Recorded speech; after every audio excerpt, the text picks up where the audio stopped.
Okay po, tayo ay dadako sa salita ng ating Panginoon. Samahan niyo po ako sa isang panalangin sa pagkakataon ito. Aming Diyos, aming Ama, salamat po sa araw na ito na muli ka naming sinasamba sa Espiritu at sa katotohanan. At salamat Lord sa pagkakataon na kami po muli ay makakarinig ng iyong mga salita.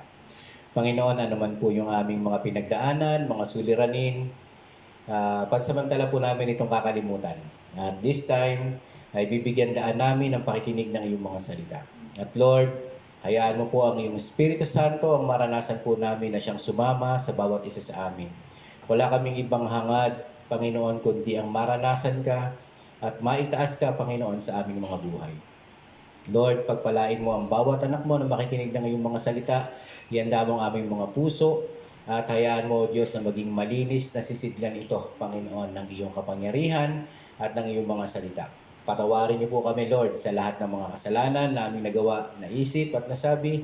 At hayaan niyo, Diyos, na wala pong makahadlang, Panginoon, para hindi ka namin maintindihan ngayong araw na ito. Bagkus sinihiling ko po sa iyong kaparaanan at kalooban at sa iyong kapangyarihan, mahayag po kayo, Panginoon, sa isang espesyal na paraan. Salamat po, ito pong aming panalangin sa pangalan ni Jesus. Amen. Amen. Okay, so salamat sa Diyos sa oras na ito. Muli po ay pag-aaralan po natin sa pagkakataong ito ang fear of the Lord. Sabihin po nga natin, fear of the Lord. Ayan. Ang banal na takot o yung pagkatakot sa ating Panginoon, maraming beses itong binabanggit sa salita ng ating Panginoon, no, sa ating pag-aaral. Subalit, marami ding hindi nakakaintindi nung salita. Hindi ba, kumbaga, hindi malinaw kung ano talaga yung banal na pagkatakot sa Panginoon. So, ang layunin ng pag-aaral na ito ay maintindihan talaga natin ano ba yung nagagawa ng banal na takot Diyos. Okay? At bakit natin ito kailangan?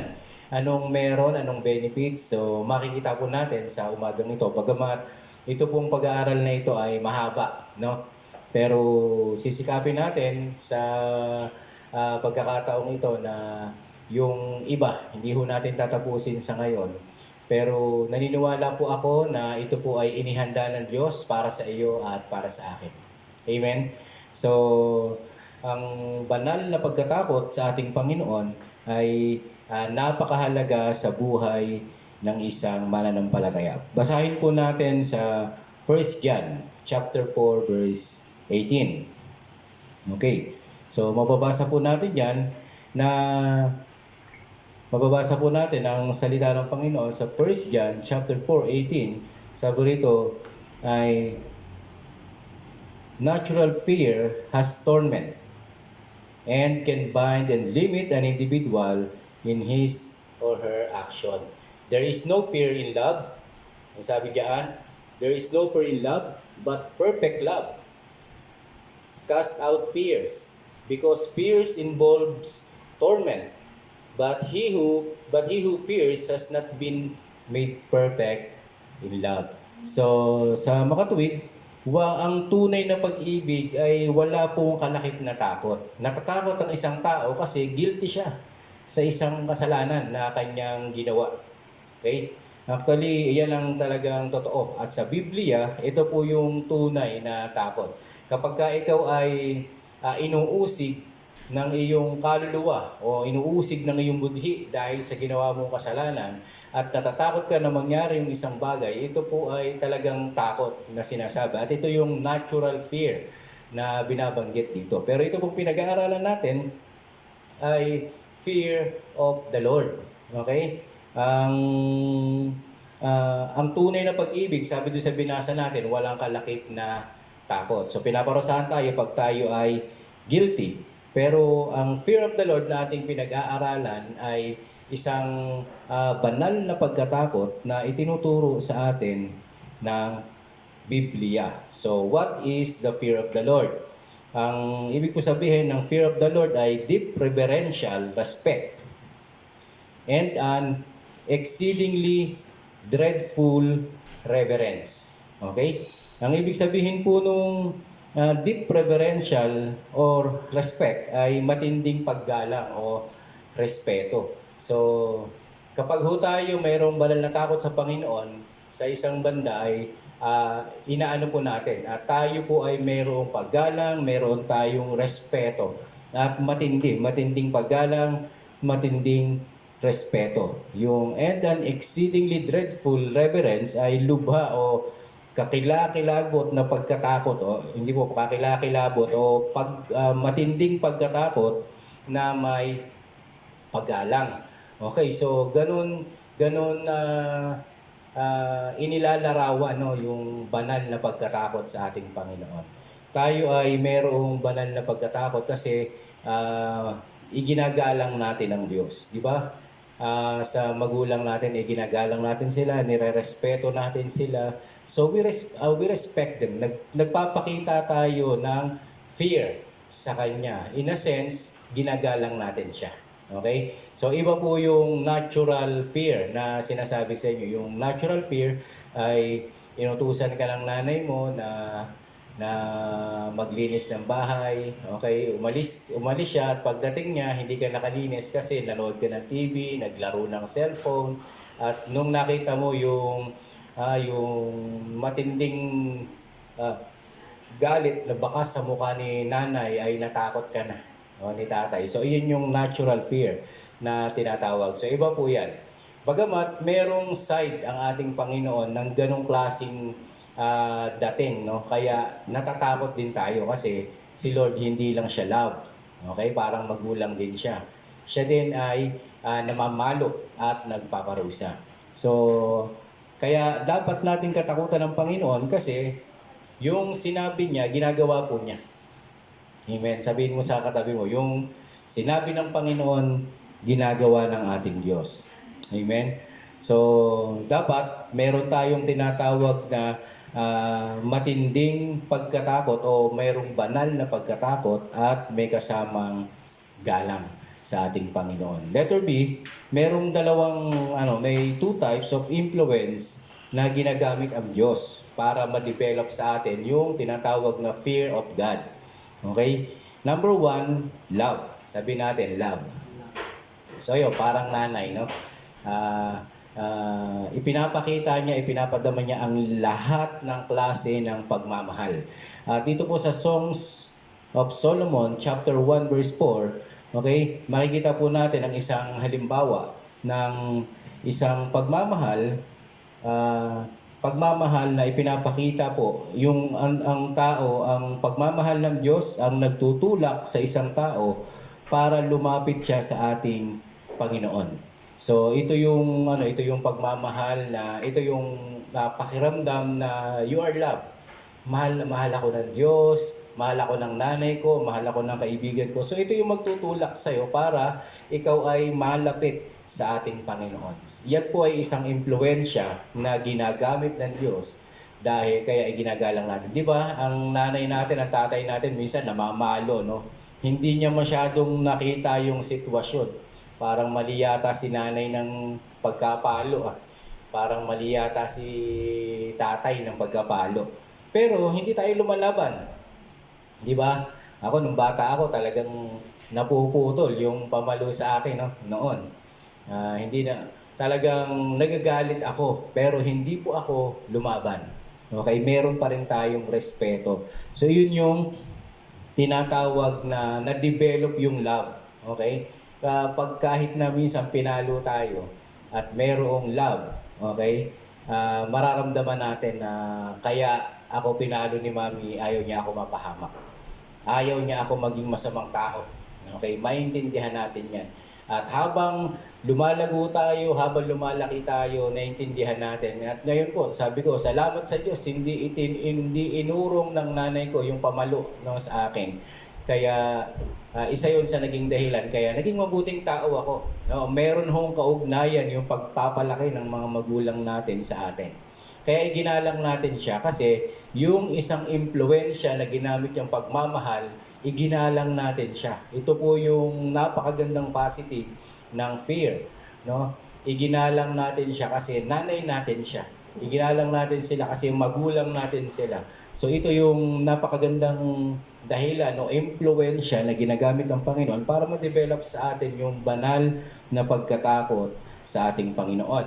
Pangalawa, na ginagamit ng Panginoon, hindi lang po love, kundi ginagamit niya rin po ang fear. Okay? Yung natural fear na tinatawag. Dun sa Isaiah chapter 30, verse 21.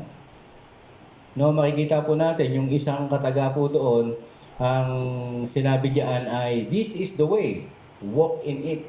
Okay? So, ito ang daan. Ito ang lakaran mo. So, nung sinabi ng Panginoon ito, parang may nagbigay sa atin ng direction, tamang direction, dapat daanan natin 'yan. Naalala ko pagka yung may mga marshal, no? Kapag yung dumadaan tayo at may nagtuturo sa atin ng daan, dapat sundin mo 'yon. Hindi ka pwedeng umalis doon. So, pag umalis ka sa pila, hindi ka pwede, papagalitan ka. Pag lumabag ka sa rules, papagalitan ka. So ito ay isang impluensya na ginagamit ng Panginoon para tayo magkaroon ng banal na takot sa Kanya. Kasi ang Diyos ay Diyos ng batas. Oh, lagi natin itong napag-aaralan, lagi natin itong natuturo. So ito ay isang pamamaraan at impluensya na ginagamit ng Diyos para ma-develop sa atin yung banal na takot sa Diyos. So pag sinabi niyang, sabi ng nanay, papaluin kita, papaluin ka talaga. Okay, masakit mapalo. Kaya dapat ho, sa bahay pa lang ay ma-develop na yung tinatawag na pagkatakot. No? Kasi pag hindi ho natakot ang bata na gumawa ng kasalanan dahil ang alam niya, hindi naman ako papaluin ni nanay. Hindi naman ako papaluin ni tatay. Okay? So, ang negative effect na pwedeng mangyari ay pwede niya rin isipin yun, ay mabait ang Diyos. Hindi ako mai-impyerno kasi ayaw ng Diyos ako na mahirapan. So merong maling epekto. One way. Hindi ako mababangga, hindi ako makukulong kasi mabait naman ako. Pero ang totoo, may ngipin ang batas. Amen? Kung merong batas na umiiral sa tao, lalo na sa kaharian ng Panginoon, meron pong batas na iiral sa kaharian ng Diyos at ayaw ng Panginoon na tayo ay maparusahan dahil sa ating pagiging disobedient. Okay? Nais ng Panginoon na matuto tayo. So, yung natural fear, yung una, yung love, yung natural fear, ay ginagamit ng Diyos para ma-develop din po sa atin yung tinatawag na fear of the Lord. Kung tayo nga pong mga magulang, meron tayong dinidevelop na fear sa bata, no? Ako po, namamalo din ako. No? At sinasabi ko, pag sinabi kong papaluin kita, pag sinabing hindi mo, pag ginawa mo ito, dapat paluin natin. Kasi pag hindi natin sila pinalo, iisipin nila na okay lang pala gumawa ng kasalanan kasi hindi naman pala ako papaluin. Uulit-ulitin niya yun hanggang sa ma-develop na sa kanya ang pagiging hindi masunurin. So akala mo, matigas ang ulo ng anak mo. Yun pala, itinuro ni tatay, itinuro ni nanay. Okay? Pero si Lord, mga kapatid, hindi niya ho ituturo sa atin yan. Pag sinabi ng Panginoon, paparusahan tayo, mapapahamak tayo pag ginawa natin ang isang bagay na hindi niya kalooban, tiyak po, mapapahamak tayo. Kaya dinidevelop ng Panginoon yung banal na pagkatakot sa Kanya para malaman natin totoo ang Diyos. Amen. So wag nating ipagwawalang bahala yung sinabi ng Panginoon na pagpaparusa niya. Totoo po 'yun. Kaya dinidevelop tayo ng Panginoon ng pagmamahal kasi gusto niya makita natin na mahal tayo ng Diyos. Kaya dinidevelop din ng Panginoon yung banal na takot sa Kanya kasi nagpaparusa din po ang Panginoon. So, napakaganda na matutunan natin to. Bilang mga anak ng Diyos, ay makita natin ang ating sarili na sumusunod. Una, mahal natin ang Panginoon. Pangalawa, nagpaparusa si Lord. Amen? Kaya dapat yung fear of the Lord ay ma-develop. Marami hong tao, no? Walang takot sa Diyos. At hindi nila alintana yung sinabi ng Panginoon na kaparusahan. Ito po, kung ngayon mo lang ito narinig, gusto ko pong pag-isipan mo yung sinasabi ko. At bigyan daan mo sa iyong pangunawa. Nagpaparusa si Lord. Kaya dapat ma-develop sa atin ang fear of the Lord. Amen? So, marami pa po tayong masasaksiyan o matututunan sa sa tinatawag na banal na pagkatakot sa ating Panginoon. Basahin po natin yung Nehemiah chapter 5 verse 11. Meron po tayong mababasang katagayan na should you not walk in the fear of the Lord? Hindi ka ba lalakad sa banal na pagkatakot na merong pagkatakot sa ating Panginoon? So pagka ganun po, dapat po ang sabi dito, ang sagot natin, yes, I should. Okay? Lalakad ako na merong pagkatakot sa Panginoon. Nakita po ni Nehemiah ang pagkakataong ito. Kaya siya po ay ginawa niya at ipinatupad niya sa kanyang mga nasasakupan na merong banal na pagkatakot, dapat sumusunod ang mga tao. Katulad po nung sabi ko sa inyo kanina, no? Ang Diyos ay mapagmahal, pero yung isang side niya namamalo, nagpaparusa. Kasi nga, ayaw ng Diyos ang kasalanan na nasa atin, sa bawat isa sa atin.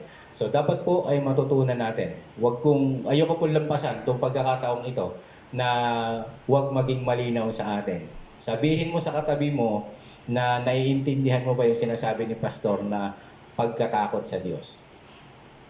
Amen. Ano po sabi? Pwede po bang ilagay ninyo diyan sa comment section kung ano ang sagot? O kaya kung ano ang comment mo? Ano ako pagka mayroong banal na pagkatakot sa Diyos? Okay? So, pwede ho natin ilagay yan. Maganda para makita natin na dapat pala ay matakot ako sa Panginoon kasi mahal ako ng Diyos. Dapat pala matakot ako sa Panginoon kasi talaga nagpaparusa si Lord. Okay, so isulat po ninyo yan sa ating mga comment section at habang ginagawa natin ay magpapatuloy ho tayo. Okay, letter C, the fear of the Lord is eternal. Mga kapatid, bakit natin pag-aaralan ang pagkatakot sa ating Panginoon? Hindi lang po sa pagkakataong ito. Tatandaan po natin si Lucifer na dating anghel ng Panginoon na ngayon ay kilala nating si Satanas o demonyo.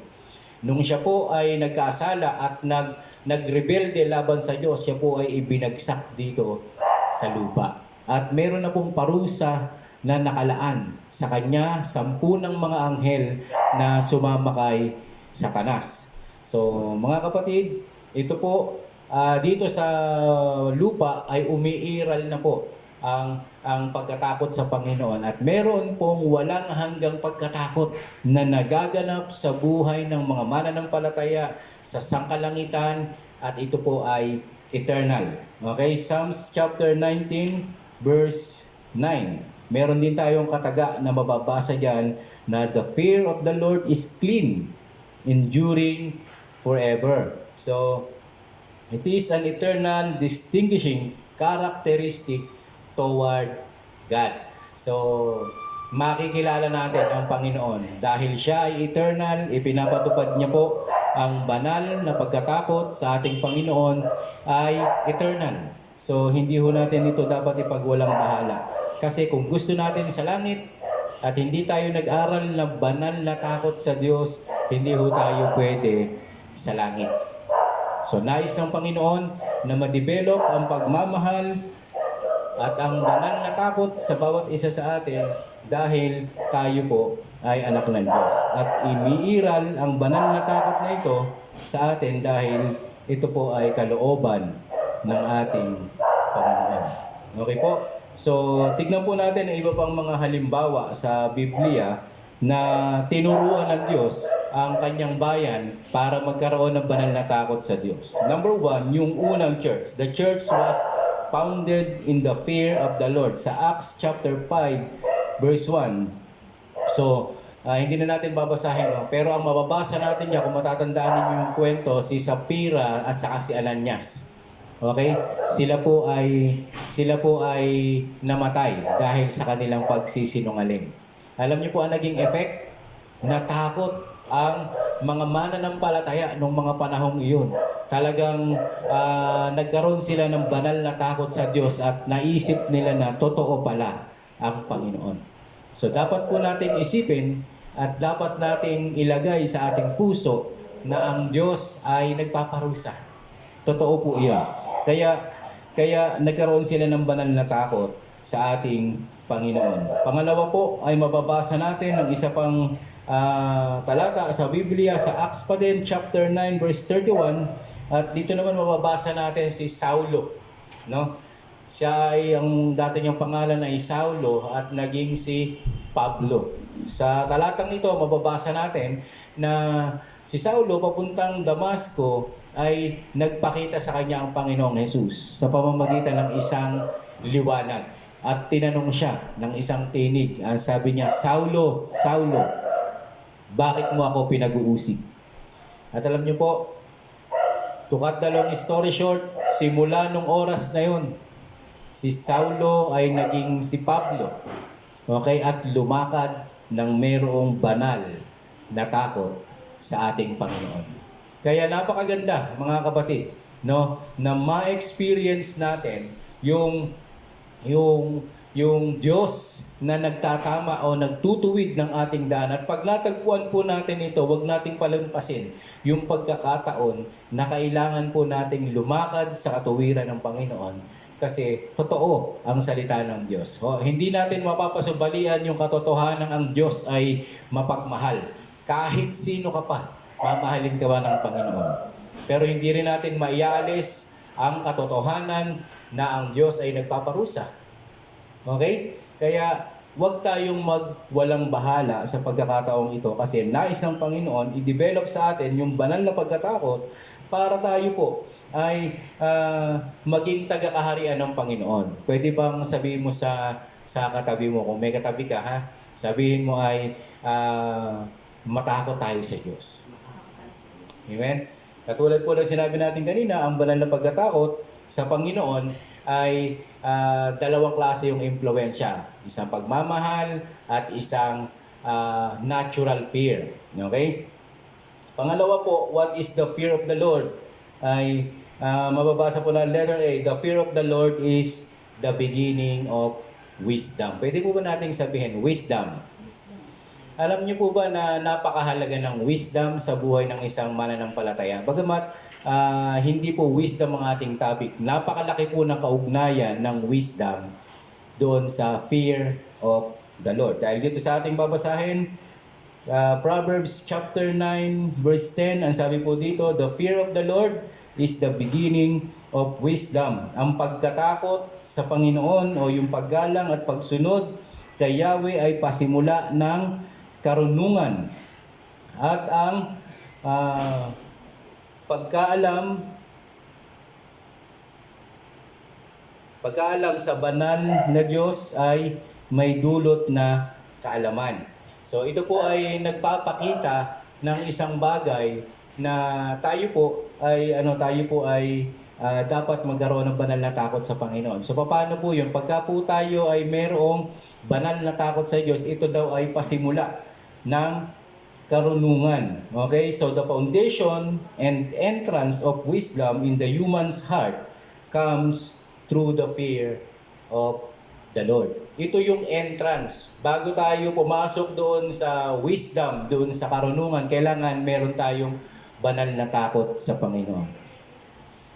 Huwag mo rin palampasin ang pagkakataong ito. Pakinggan niyo po yung sasabihin ko.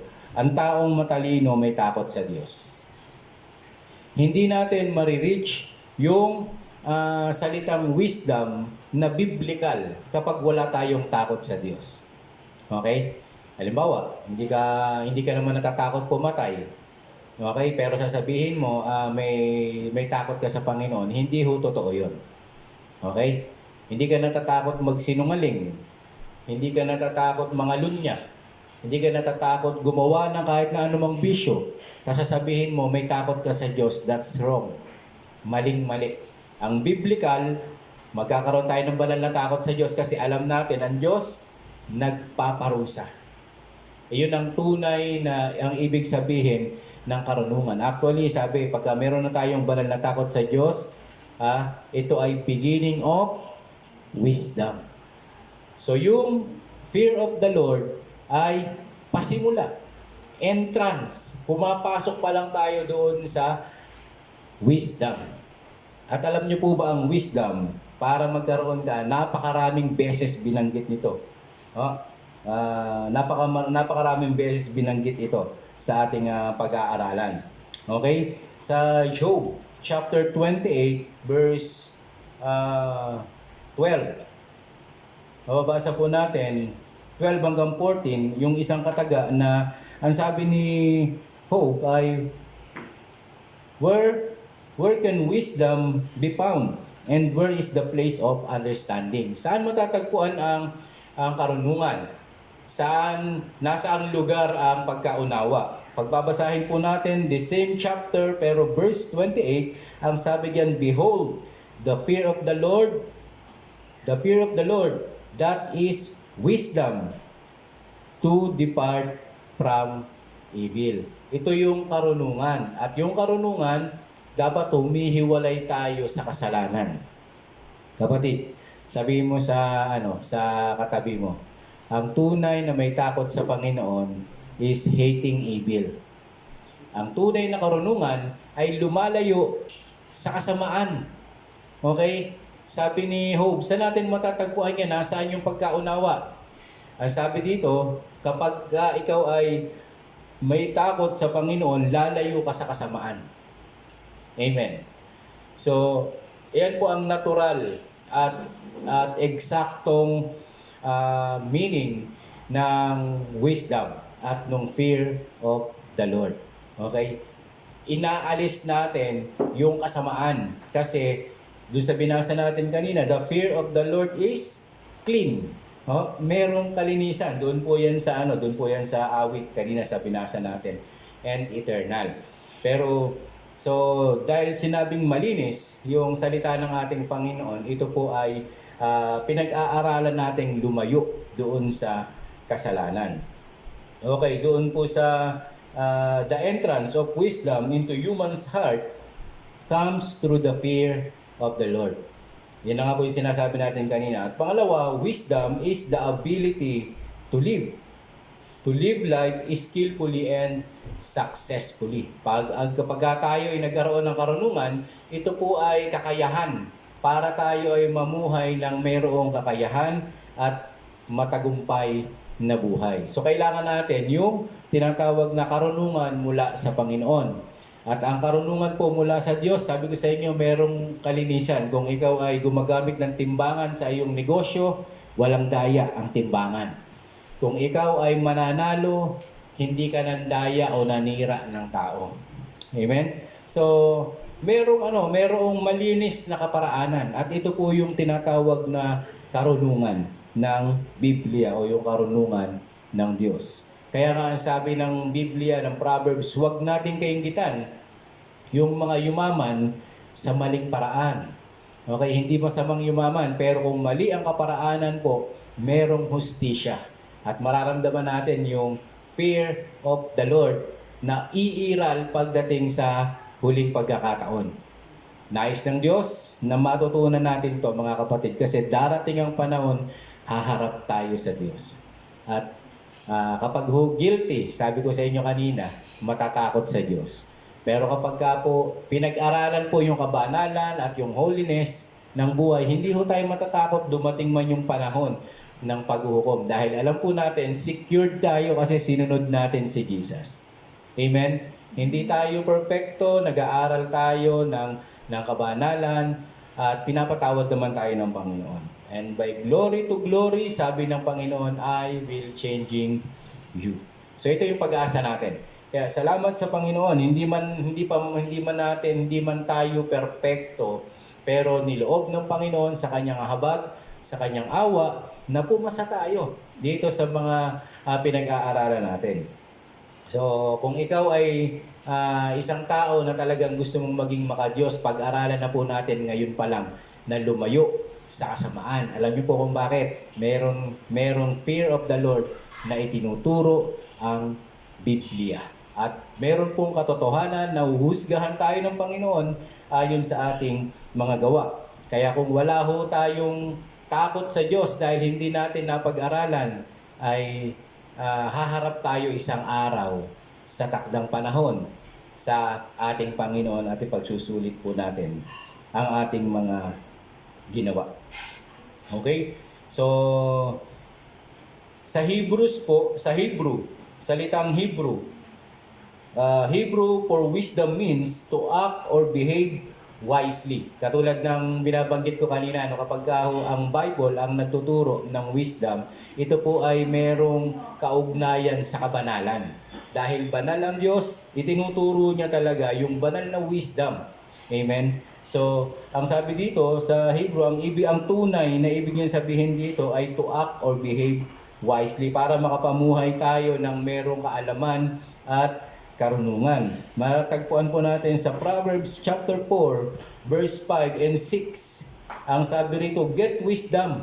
Hanapin mo ang karunungan. Gaano man kahirap, gaano man kamahal, okay? Pilitin mong makuha ang karunungan. Sabihin natin, get wisdom. Napakahalaga kasi pag hindi natin ito naintindihan, hindi natin ito natutunan, mananatili tayo doon sa paraan na marunong ka lang. Dapat alamin natin ang karunungan ng Biblia. Alamin natin ang karunungan na binabanggit ng Diyos. Kasi ito po ang karunungang kaaya-aya sa mata ng ating Panginoon. Hindi po yung karunungan ng sanlibutan. Kaya meron talagang sinasabi na karunungan ng salita ng ating Panginoon. So, sabi rito ay get wisdom, get understanding. Sabi nga, yet in order to get wisdom, we must first get fear of the Lord. Bago yung wisdom, dapat may banal na takot muna sa Panginoon. Hindi natin masasabi na matalino tayo. Sa mata ng Diyos, mga kapatid, sa mata ng Diyos, hindi mo pwedeng i-claim na matalino ka pero wala kang takot sa Diyos. Okay? Sa mata ng Panginoon, dapat una yung banal na pagkatakot sa Diyos as ito yung wisdom. Amen? Banal na pagkatakot, wisdom. Kaya mauna yung fear of the Lord. Pagka nauna po yung fear of the Lord, susunod po yung makadiyos na karunungan. Yan po ang binabanggit ng pinag-aaralan natin. Amen? So, para patunayan sa inyo na napakahalaga ng wisdom ay kung babasahin natin ang Proverbs, wisdom and being wise are mentioned over 24 times in the Bible, in the first 9 chapters of Proverbs. Itinuro ito ni David kay Solomon para ipakita na napakahalaga ng wisdom. Alam niyo po sa Bible, kapag pinapaulit-ulit ang isang salita, napakahalaga niyan. Kahit din sa bahay, kapag laging pinapaulit-ulit ni nanay, ni tatay, yung isang salita, ibig sabihin, napakahalaga. Dapat tandaan natin, kung ikaw ay anak at merong ibinibilin sa'yo si inanay at narinig mo na hindi niya lang isang beses inulit, 2, 3, 4 at maraming beses, napakahalaga nun. Ibig sabihin, dapat tandaan mo na. Tandaan mo yun kasi napakahalaga nun. Diba? Kung lagi sinasabi ni nanay, pag naguhugas ng pinggan, dapat walang natitirang sabon, walang natitirang kanin, walang natitirang ulam. Diba? So mahalaga yan. Tandaan natin dahil sa susunod, meron pa uli siya nakitang ganon, maririnig nyo po uli yung paalala nyo. Baka nga sa susunod, hindi lang paalala Baka may palo, may kurot. Diba? So kasi mahalaga. Dapat matuto tayong maging matandain doon sa sinasabing paulit. Okay, kaya pinapaulit-ulit kasi mahalaga. So ang wisdom, imagine, ilang chapter pa lang, napakaraming beses na binanggit ng salitang wisdom. Ibig sabihin, napakahalaga na magkaroon tayo ng karunungan galing sa ating Panginoon. So Proverbs chapter 8 verse 11, Saka sa Job chapter 28, 18, mababasa natin yung katagan na wisdom is better than rubies. Okay, kung gaano ka mamahalin, parang ginto, pilak, rubies, yung mga lahat ng mamahalin, mas mahal pa ang wisdom. Pwede po ba nating sabihin, mas mahal ang wisdom kaysa anumang kayamanan? Okay. Sa Proverbs chapter 4 verse 7, mababasa din natin yung kataga na wisdom is the principal things. Ibig sabihin, pinakamahalaga. Anumang bagay na makikita mong mahalaga dito sa mundo, wisdom ang pinakamahalaga. Okay? Ecclesiastes chapter 9 verse 18, mababasa po natin, wisdom is better than weapons of war. Merong mga tao, mga bansa na nagpapalakas ng kanilang mga sandata, armas, dahil alam nila, ito ang pinaka-kailangan namin para magtagumpay. Pero sa salita ng Diyos, mas mahalaga ang karunungan galing sa Panginoon. Alam niyo po kung bakit? Dapat maisip niyo na to, no? Kaya paulit-ulit na binabanggit na napakahalaga ng karunungan. Anumang karunungan makuha mo dito sa sanlibutan, pansamantala lang. Ang karunungan na itinuturo ng Biblia, eternal life ang worth, ang halaga. Walang katapusan, magagamit natin. Kaya kapag meron kang karunungan galing sa Diyos, makakapagpatawad ka. Kapag may karunungan ka galing sa Diyos, kahit puyat ka, kahit pagod ka, mag-devotion ka. Kahit na busy ka sa trabaho, magde-devotion ka. Bakit? Alam mo, ang devotion magdadala sa iyo sa tagumpay. Joshua chapter 1 verse 8. Di ba? Anong sabi doon? Huwag mong kaliligtaang basahin ang aklat na yaon. Dili-diliin mo ito araw at gabi para matupad mo ang lahat ng nasusulat doon. Sa gayon, giginhawa ka at magtatagumpay. Ito po ang sikreto ng matagumpay at masaganang buhay. So, kung meron tayong karunungan galing sa Diyos, gagawin mo yon. Bakit? Kasi ang Diyos na nangako doon ay makapangyarihan. Pinakamahalaga magkaroon ng wisdom galing sa ating Panginoon. So kung ikaw yung tao na nawawalan ka ng panahon dahil busy ka sa maraming bagay, ikaw na. Okay? Sa Diyos, wala pong excuse. Okay? Kahit pa hanggat hindi ka nauubusan ng excuse, kaya ka hindi nakaka-devotion, hanggang ngayon, kakaunti pa rin po ang nagde-devotion sa ating JC. So, shout out po sa mga taga-Yasin. Amen. Shout out. I-share po natin yung ating mga devotion. Kung kayo po ay nagde-devotion, meron tayong read, write, and share. So, meron 3 bagay. Kaya hanggang ngayon po, kakaunti. Kahit po sa mga sinasabing mga leaders, hindi ko po nakikita ang inyong mga devotion. Kaya sana po ay mag-devotion na kayo. Amen. Panahon na ho para tayo ay magbago.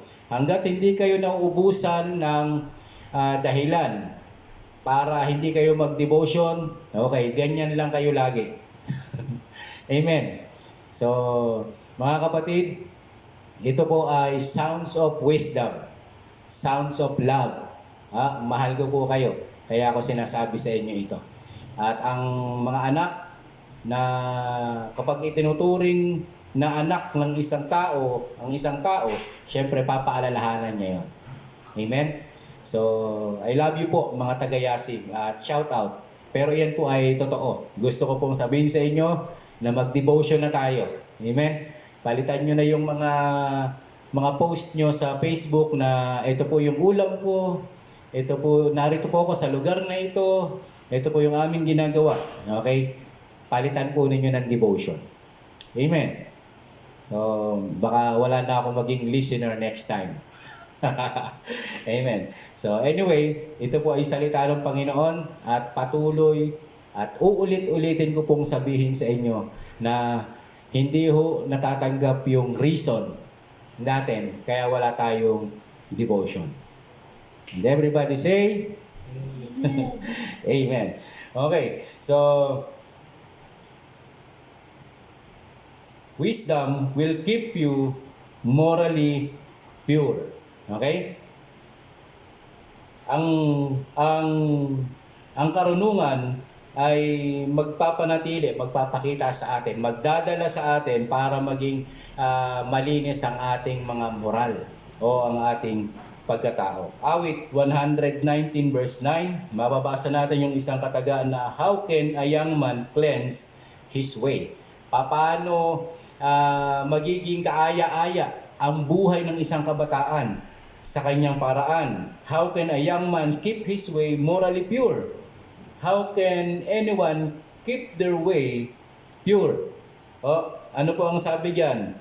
Through the word of God. Tingnan po ninyo basahin lang po natin. Sabi rito, how can a young man cleanse his way? By taking heed according to your word. Saan po? Word. Pwede bang sabihin mo sa katabi mo, word? Basahin natin ang salita ng Diyos. Kapatid, bubuuhin nito ang iyong moral at yung tinatawag na wisdom dahil sa salita ng ating Panginoon. Kaya po binigyan ko ng diin ang salita ng Panginoon kasi babalik at babalik tayo sa basic. Okay? Kung ikaw ay sinasabi mong matagal ng mananampalataya at hindi ka pa nagbabasa ng salita ng Diyos, okay, baby ka pa din hanggang ngayon. Huwag tayong bonjing. Amen? Kaya nais ng Panginoon na lumago tayo sa salita ng Diyos. Okay? Ang tunay na malago sa Panginoon ay nagdi-devotion na. Pangalawa, may ministry ka na dapat. Pangatlo, dapat mayroon kang bunga. Okay? Kung wala tayong may present sa Panginoon, kapatid, baby ka pa din pagdating ni Jesus. So, bahala po ang Panginoon. Pero ito po ay pagpapaalala sa bawat isa sa atin na dapat maging matalino na tayo sa pagkakataong ito. At huwag tayong manatili na walang alam sa salita ng ating Panginoon. Amen po dyan. At aray. Amen. So, okay po. Sa isa pa po na gusto nating banggitin ay doon sa Proverbs chapter 2 verse 10 to 15. Bagamat hindi na natin babasahin yan, pero mababasa po natin dyan yung wisdom will protect you from immoral man. Yung karunungan, kapag nagbabasa ka ng salita ng Panginoon, sabi dyan sa Proverbs, no? So ilalayo ka nito sa masasamang tao. Tignan po, pakinggan po natin sabi mo sa katabi mo, makinig ka kay pastor. Okay, sabi rito, he has left the paths of righteousness. Itong mga taong sinasabing ito, iniwanan na nila yung pamumuhay sa katuwiran. Pangalawa, he is backslidden. Okay? Mga backslider na yan. But sometimes, he is still in the church. Ito ang malupit. Nasa church pa din. His heart is far from God and his way are corrupt. Kapatid, kahit saan ka pumunta, makakakita ka ng mga taong ganito. Pero ano po ang pangako na pwede nating panghawakan sa pagkakataong ito? Ang wisdom na pinag-aaralan natin, ililigtas tayo ng Diyos sa kamay at sa mga ugali ng mga taong to. If you are, kung ikaw ay nag-aaral ng karunungan o ng salita ng ating Panginoon, ililigtas ka ng karunungan ng Diyos sa mga taong mapaggawa ng masama. Sa the same chapter ng Proverbs, chapter 2, 16 and 17, ang sabi dito, wisdom will protect men from the immoral woman. She has forsaken the covenant of God. She has left the companion of her youth. She is backslidden, but sometimes she's still in the church. Okay? Kahit nasa church ka, hindi ka ligtas kasi nasa church din sila minsan. Okay? At sabi rito, in the church and that danger, ililigtas tayo ng Panginoon. Wisdom will protect you from them.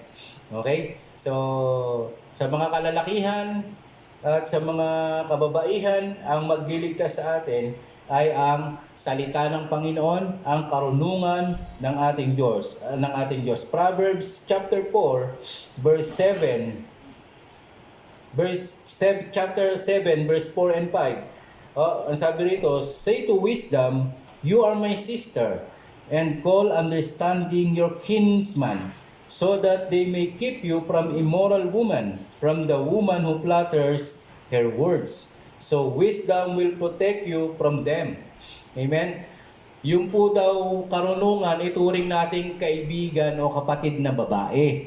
Yung karunungan, ituring natin na kaibigang lalaki. Kapag ganun po ang ginawa natin, okay? Dahil ang kaibigan natin ay ang wisdom na nanggagaling sa Panginoon, may magko-comfort sa iyo. Wisdom from the Lord. Dapat ituring natin na napakahalaga sa buhay natin na mayroon tayong wisdom. At sabi ko nga sa inyo kanina, para magkaroon tayo ng wisdom na tinatawag, dapat magkaroon tayo ng banal na takot sa ating Panginoon.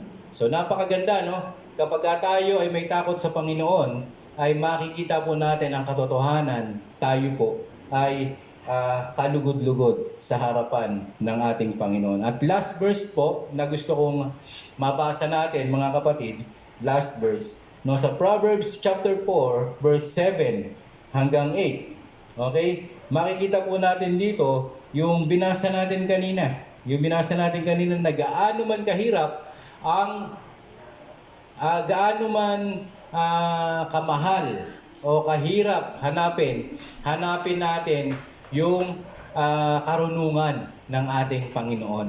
Gaano man kahirap, gaano man kamahal, okay, pilitin nating makuha. Ayan po, sabi rito, unahin mo sa lahat ang pagtuklas ng karunungan. Ito'y piliin mong mata mo kahit gaano kamahal. Karunungay pahalagahan at ikaw ay kanyang itataas at bibigyan kanya ng karangalan kapag iyong niyakap. So mga kapatid, napakaganda na makita natin ang katagang ito. Ulitin ko po, no? Unahin mo sa lahat ang pagtuklas ng karunungan. Ano po daw ang uunahin? Pagtuklas ng karunungan. Ito, pilitin natin itong mata mo. Mga kapatid, maraming pipigil sa atin para hindi ka magkaroon ng karunungan. Pero kung pagbibigyan mo sila, okay, inalisan mo ng pagkakataon ng iyong sarili para matuto o magkaroon ng karunungan mula sa Panginoon. Pero sabi ko po sa inyo, kung makakuha ka ng magandang karunungan dito sa sanlibutan, magbabayad ka ng mahal. Yung iba, nagbabayad talaga, kapatid, dito sa Panginoon. O, kahit gaano kamahal, magbayad tayo. Okay lang. Basta magkaroon tayo ng karunungan galing sa Panginoon. Pwede bang ulitin natin? Sabay-sabay po nating basahin. Unahin mo sa lahat ang pagtuklas ng karunungan. Ito'y pilitin mong mata mo kahit gaano kamahal. Okay? So napakaganda niyan. Pangalawa, karunungay dapat pahalagahan. Ano po daw? Papahalagahan natin at ikaw at kanya kang itataas at bibigyan kanya ng karangalan pag iyo itong niyakap. Amen. So dito na po ako magtatapos, no, sa mga salitang ito. At gusto ko pong ulitin sa bawat isa sa atin na ang karunungan napakahalaga. At para magkaroon tayo ng karunungan, ano po ang unang gagawin? Dapat ma-develop muna sa atin ang fear of the Lord. Bakit? Alam mong sabi diyan, the fear of the Lord is the beginning of wisdom. Okay? So if you seek wisdom, then you will understand the fear of the Lord. Makikita natin yung banal na pagkatakot kasi hinahanap natin ng wisdom. So ang unang ituturo sa iyo ng salita ng Panginoon, magkaroon tayo ng banal na takot sa Diyos. Mamahalin natin at magkakaroon tayo ng banal na takot sa Panginoon. Bakit po? Kasi parang magulang, ipinapadama ni Lord, siya ay mapagmahal. Okay. Pangalawa, siya din po ay namamalo. Yung natural fear. So, mamahalin, igagalang natin ang ating Panginoon. Puputulin natin dito yung ating pag-aaral dahil sabi ko nga sa inyo, mahaba pa ito. Okay? Actually, excited na ako na i-share sa inyo yung susunod. Pero sa Miyerkules natin ito maririnig. Pero gusto ko pong balikan natin yung pinag-aralan natin ngayon. Mag-reflect tayo. At kung ano man yung natutunan mo dyan sa iyo, pwede mong isulat doon sa ating comment section tungkol sa fear of the Lord, tungkol sa wisdom, ano man yan, ay gusto kong i-share mo sa pagkakataong ito. Ano yung natutunan mo? Ano yung natutunan mo? Ano yung learning mo sa umagang ito? Amen? At malaking kagalakan po sa akin na makita ko na nakikinig at natututo po ang bawat isa sa atin. Amen? At kung ikaw naman yung tao na ngayon mo lang narinig ang salita ng Panginoon tungkol dito, gusto kitang bigyan ng pagkakataon para lumapit sa Panginoon. tutulungan kita sa pamamagitan ng isang panalangin at sabihin mo, Panginoon, ako po ay isang makasalanan at gusto ko pong mamuhay ng merong karunungan galing sa iyo. Kaya sumunod ka sa prayer na gagawin ko at gawin mo itong personal na panalangin mo. Okay? Manalangin tayo sa pagkakataon nito. Sumunod ka dun sa prayer. Aking Diyos, aking Ama, inaamin ko po, ako po ay makasalanan. Patawarin niyo po ako sa lahat ng kasalanan kong ginawa. Naisip at nasabi. Salamat po sapagkat ang kamatayan ng Panginoong Hesus at ang kanyang muling pagkabuhay sa krus ng Kalbaryo ay para sa kapatawaran ng aking mga kasalanan. Para po maligtas ako sa kaparusahan sa impyerno. Nananampalataya po ako sa Panginoong Jesucristo. Kaya simula sa araw na ito, tinatanggap ko si Jesus bilang Panginoon at tagapagligtas ng aking buhay. Salamat po sa pangako nyo na buhay na walang hanggan. Ito po ang panalangin ko sa pangalan ni Jesus. Amen. And amen. And amen. Ako na lang po mananalangin sa pagkakataon na ito. Panginoon, salamat po sa oras na ito. Pagpalain mo ang iyong mga anak na nakinig. Lord, sa lahat ng nagnanais na magkaroon ng banal na takot sa iyo, hinihiling ko po, hipuin mo ang bawat isa ng iyong kapangyarihan, ng iyong Espiritu Santo, at yung banal na pagkatakot na itinuturo mo sa bawat isa sa amin, buuhin niyo po sa bawat isa sa amin. Panginoon, inaamin po namin, hindi po kami namuhay ng merong banal na pagkatakot sa iyo. Pero simula sa araw na ito, hinihiling po namin, Panginoon, na hipuin mo ang iyong mga anak at ibuhos ang iyong masiganang pagpapala upang kami rin ay makapamuhay ng may banal na pagkatakot sa iyo. Salamat po, Panginoon. Purihin ang iyong pangalan. Ito pong aming panalangin. In Jesus' name. Amen and amen. Praise God.